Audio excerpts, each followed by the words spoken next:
Let's talk about God inside the circle.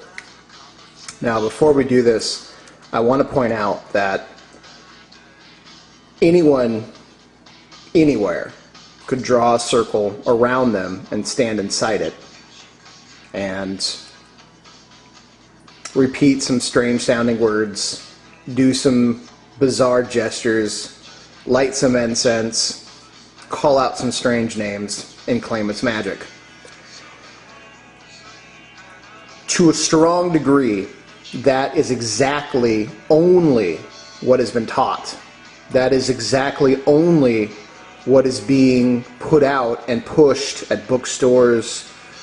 Most people within the occult would never assume that the science of magic is only a fraction of what is the true religion behind ceremonial magic in particular, but magic as a whole.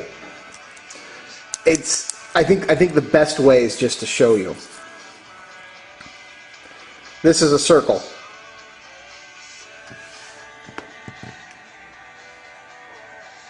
Okay? Like, Bearheart, it's a circle. It's a circle. Now, when you do your magical operations, you stand inside the circle. Okay? This is you, and this is your barrier. Now, what you've really done is you have created a miniature multi-universe where you stand at the center of this universe. You are God within this circle. You are God within this miniature universe. You are a miniature God within a miniature universe. This is the outside physical world around you, and now this is the universe that you have created. Now look at this symbol. If you know your planetary symbols, this is now also the planetary symbol of the sun. Now, maybe you understand why sun worship or solar deities are so important. Because a magician, or what we might say a god or prime creator, makes this metaphysical symbol in all things that they do. They become the center of the universe, where prime creator is the center of this entire universe. In a quite literal sense, we become miniaturized prime creators in our own little universes. And when we step inside that circle, we become the center. That is why the lesser banishing ritual of the pentagram is so important, especially in the beginning, because you are growing your astral body to encompass and become the center of a universe. Do you see how this is all multi-layered? Fantastically multi-layered. This isn't no book. I mean, and I've looked. I've got grimoires that most people have never heard of before, and all the ones they have. And this is the stuff that they don't talk about. This is the stuff that the Illuminati has purposely, on purpose, made sure that 99.9% of all people interested in the occult will never hear. And I'm going to give it to you for free. Because it's time that magic takes a whole new meaning. This is the religion of the science of magic. Okay? When you step inside this circle, you become a miniaturized God. Now, here's another thing that you should definitely know. Okay? If this doesn't look familiar to you, we're in trouble.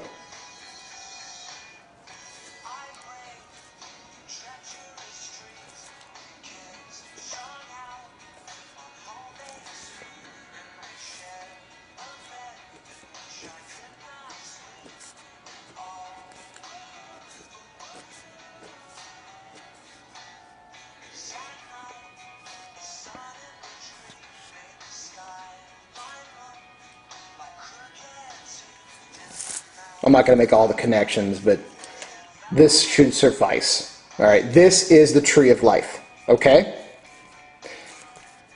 This is the highest, the holy. That is Kether, the crown.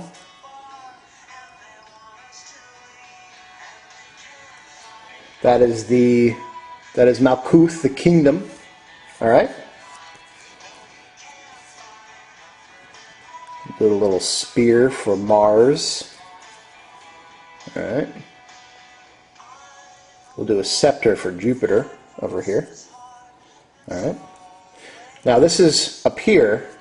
When you draw the circle, okay, this, actually, here's interesting. This right here is the center, right there, of the tree of life. I could draw a lot of things. Oh, here, I'll just show you guys this one.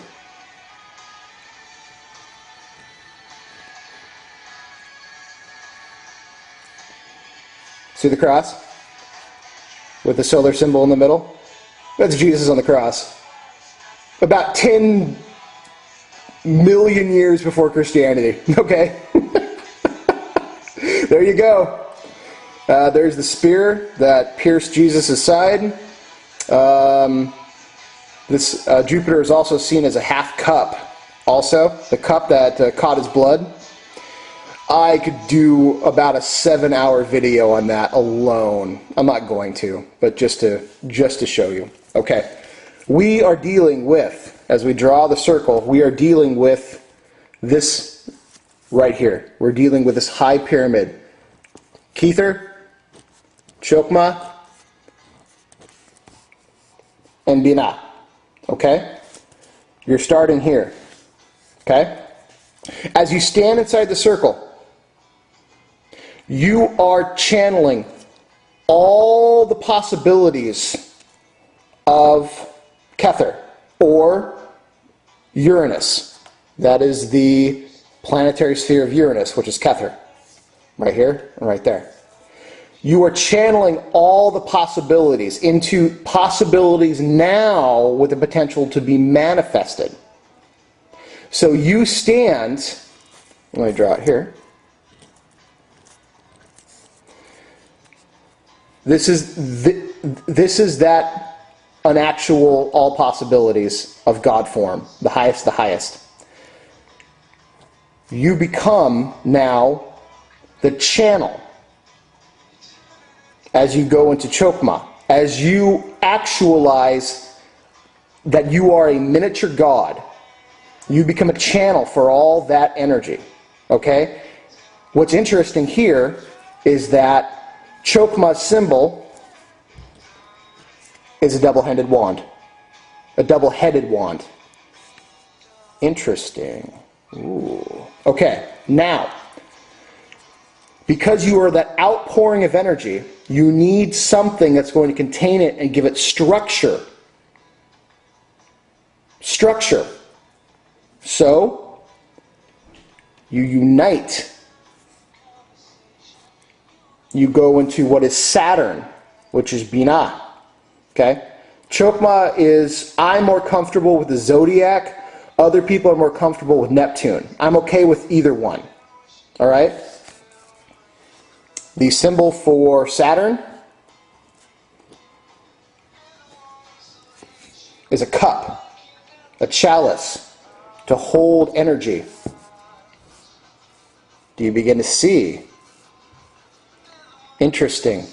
Now, not only are you operating as a channel for all possibility, and now your circle is containing all possibility, you are also now splitting yourself into a duality of divine masculine, divine feminine. Do you see how powerful this is? And you are now completing a circuit. A circle is really two triangles, has the same radius. That's why this symbol is such a powerful occultic symbol. Has nothing to do with the Rothschilds, although they stole it. Has nothing to do with the Star of David, although they stole it. This existed long before any of those guys. And this becomes the Makerba as a vehicle to transmit yourself to see the face of God. Right here. They're both the same thing. So, we have a circle, we have a rod, we have a triangle. Now, we talk about the watchtowers, okay? The watchtowers are really quadrants. And those are in the circle, those are outside the circle as well. Now, even though you don't ever actually draw a square, you can, and there are times that you would do that. A circle, well, let me double back. I'm going to hold off on that one quite yet. I'm not going to go into it. But a square represents the 4 quadrants.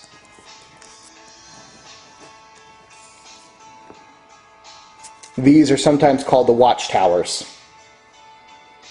What you are doing when you are casting a circle, or you are becoming the sum total of 1, 2, 3, and 4. That's 10. 1, 2, 3, 4, 5, 6, 7, 8, 9, 10. There are 10 sephira. You are becoming all these things. And you're right here. You are becoming a physical, living manifestation of the tree of life. You are becoming that inside the circle, and you are holding that energy as you create your miniature universe. Because you are that, because you are now the sun of your miniature universe, as you are the center of it, you are the force, the form, the structure, the great, the I am, and the decider and destroyer of your miniature universe. You have become God inside the circle. This is so fucking profound. So amazingly profound that you need to meditate on all of this. And I'm kind of going fast because there's so much that I want to say about each particular thing that I'm worried I'm going to get off track. And in fact, in some cases, I think if I even deviate a little bit, I'm totally going to get off track.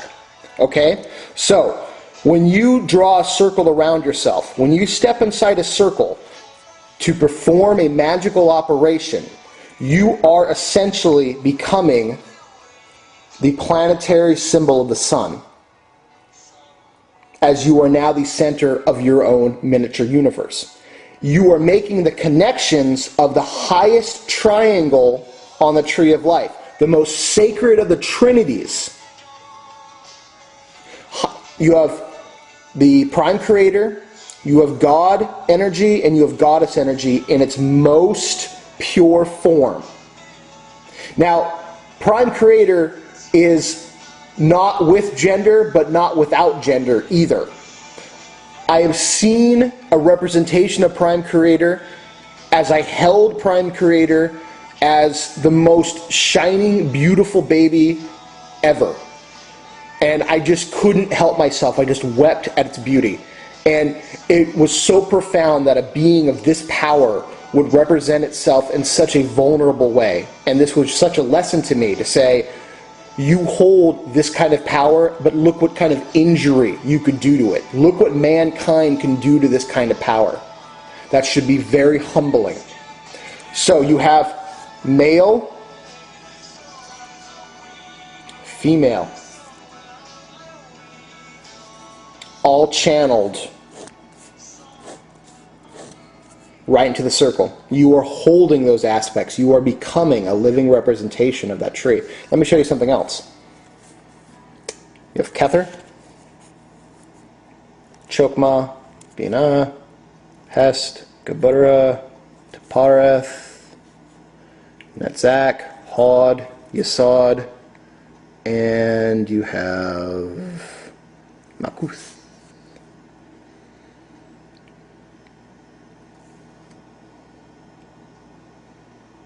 That wasn't the best drawing of it ever. But I want to show you. Check this out. I'm going to redo it. I got to get this lined up better.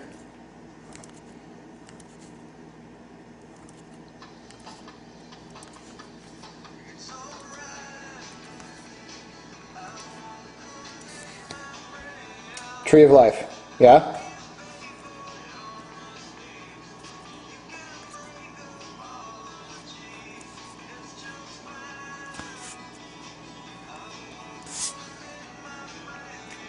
There's Venus, the mother of the universe within our Tree of Life. Watch this.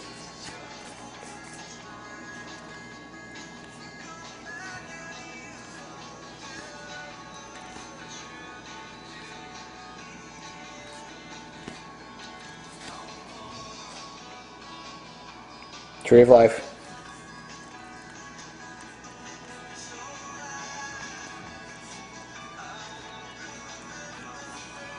There's Mars. Masculinity runs through all the universe. Femininity runs throughout all the universe. It's the same tree, slightly different emphasis. Slightly different. Goddess, God. Any religion, Christianity, that would seem and sometimes very openly suggest that God is only masculine is out of balance, out of whack, and hell-bent to becoming schizophrenic. When in fact their entire religion, their entire religious base happens right here.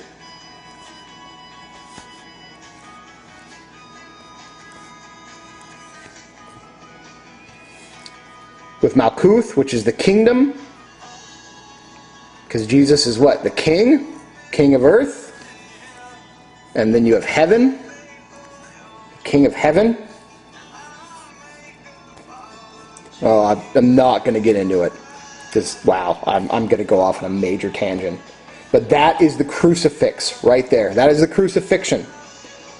I don't know how much older, by leaps and leaps and bounds older, is this tradition than Christianity. There was no mention of Jesus then, okay? This is the science of magic, okay? This is the religion of magic. The religion means imitation of your God upon the earth. Imitation of your God upon the earth. You are imitating all that is this inside your own little personal circle.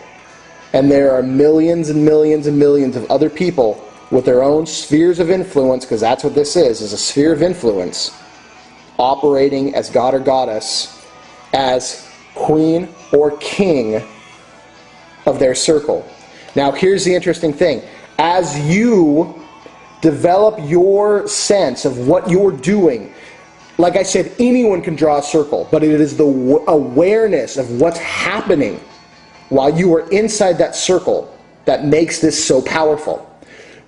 If you are male, there is a counterpart feminine that exists, that is real, that is you, but it is an astral feminine quality that will at some point manifest herself to you. If you are female, it will be a masculine energy. That is your direct reflection, because all things are polaric in nature. Just because you stand in the circle doesn't mean that there is not a reflection of you somewhere else. That is not an opposite, but is a gender polarity of you. Okay? Because you have both these high energies flowing down inside you, okay, to you, channeling you, all right? The world around you, well, okay, we'll get into it. The world around you is the square, okay? That is that checkerboard thing that we talk about sometimes, that's black and white, I don't know. It's going to be, whatever. It's black and white. This is the grand chessboard, the game board that you stand on, okay? That you are opening the sphere on. The eternal watchers,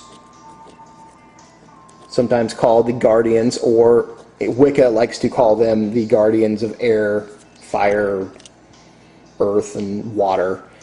It's correct and it's not correct. But this is the reflection of that. So you have the circle, the rod, the triangle, and the square. All that is present in magic in all forms. The rod is the outpouring energy. The triangle is the collecting energy. And the square is the building structure energy. The circle is the all potential catalyst, enclosure, egg type ideal of exploding open, sending things out to be collected and then formed into a structure. Okay?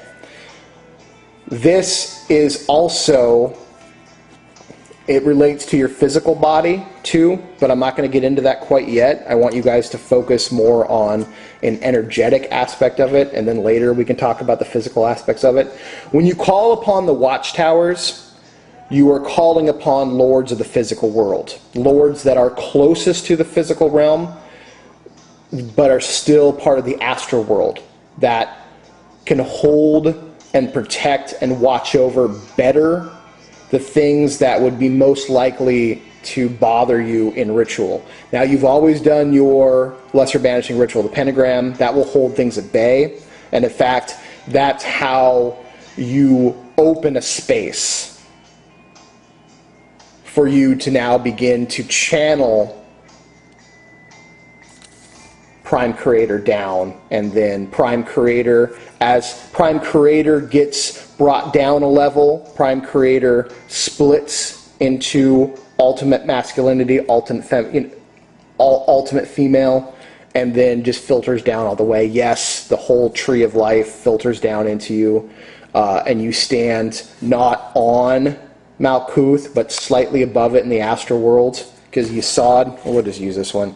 G.O.D.S, we'll go here.